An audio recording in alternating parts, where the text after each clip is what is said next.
అందుకే నాగార్జున, కళ్యాణ్ కృష్ణ కాంబినేషన్ మళ్ళీ సెట్ కాబోతుందని సమాచారం.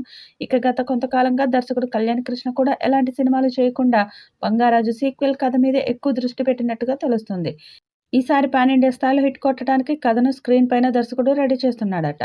నాగార్జున కూడా భారీ బడ్జెట్ పెట్టడానికి సిద్ధమయ్యారు. ఈ సినిమా కనుక స్టార్ట్ అయితే ఖచ్చితంగా నాగార్జునకు, అలాగే అఖిల్‌కి సూపర్ హిట్ పడడం ఖాయం. పైగా సంక్రాంతి సమయంలో వస్తే నాగార్జునకు తిరుగుండదు. ఇటీవల కాలంలో ఆయన సంక్రాంతికి వచ్చిన సినిమాలే సూపర్ హిట్‌గా నిలిచాయి. 'సొగ్గాడే చిన్ని నాయన', 'బంగారాజు' చిత్రాలు సంక్రాంతి సమయంలో వచ్చి అద్భుత విజయాలు సాధించాయి. ఇప్పుడు 'బంగారాజు 2' కూడా సంక్రాంతి సమయంలోనే రాబోతున్నట్టుగా తెలుస్తుంది.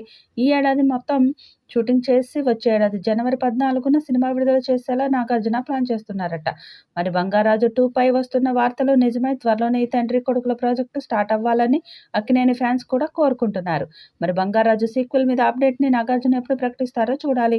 నాగార్జున కెరియర్‌లో బిగ్గెస్ట్ బ్లాక్ బస్టర్ మూవీ 'సొగ్గాడే చిన్ని నాయన'. ఆ మూవీ వచ్చి దాదాపు 15 ఏళ్లవుతున్నప్పటికీ ఇప్పటికీ అదే ఆయన కెరీర్ బెస్ట్ సినిమాగా ఉంది. ఇక ఈ సినిమాకు సీక్వెల్‌గా 'బంగారాజు' మూవీ వచ్చింది. ఆ సినిమా కూడా బ్లాక్ బస్టర్ హిట్‌గా నిలిచింది. నాగార్జున కెరీర్‌లో మరొక మంచి చిత్రంగా నిలిచింది. ఈ 2 చిత్రాలకు దర్శకుడు కళ్యాణ్ కృష్ణ మంచి న్యాయం చేశాడు. నాగార్జున ఫ్యాన్స్ కోరుకునే విధంగా ఆయన్ని చూపించి అద్భుతమైన విజయాన్ని అందించాడు. ఇక 'బంగారాజు' మూవీలో నాగార్జునతో పాటు నాగ చైతన్య కూడా నటించడంతో అక్కినేని ఫ్యాన్స్‌కి ఒక పండుగ సెలబ్రేషన్ ఇచ్చాడు. ఇప్పుడు ఈ సినిమాకు మరొక సీక్వెల్ రాబోతుంది.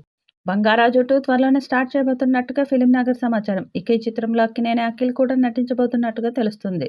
'బంగారాజు' మూవీలో ప్రధాన క్యారెక్టర్‌ని నాగ చైతన్య చేయగా 'బంగారాజు 2'లో అఖిల్ ఆ పాత్ర చేస్తాడని తెలుస్తుంది. ఇప్పటికే దర్శకుడు కళ్యాణ్ కృష్ణ 'బంగారాజు 2' మూవీ కథను సిద్ధం చేసినట్టుగా సమాచారం. ఈ సినిమాను 100 కోట్ల బడ్జెట్‌తో పాన్ ఇండియా స్థాయిలో తీయాలని నాగార్జున భావిస్తున్నారట. ఒక విజువల్ వండర్‌గా ఈ చిత్రాన్ని నిర్మించేందుకు సిద్ధమవుతున్నారు. ఈ చిత్రంలో డివోషనల్ కంటెంట్ ఎక్కువగా ఉంటుందట.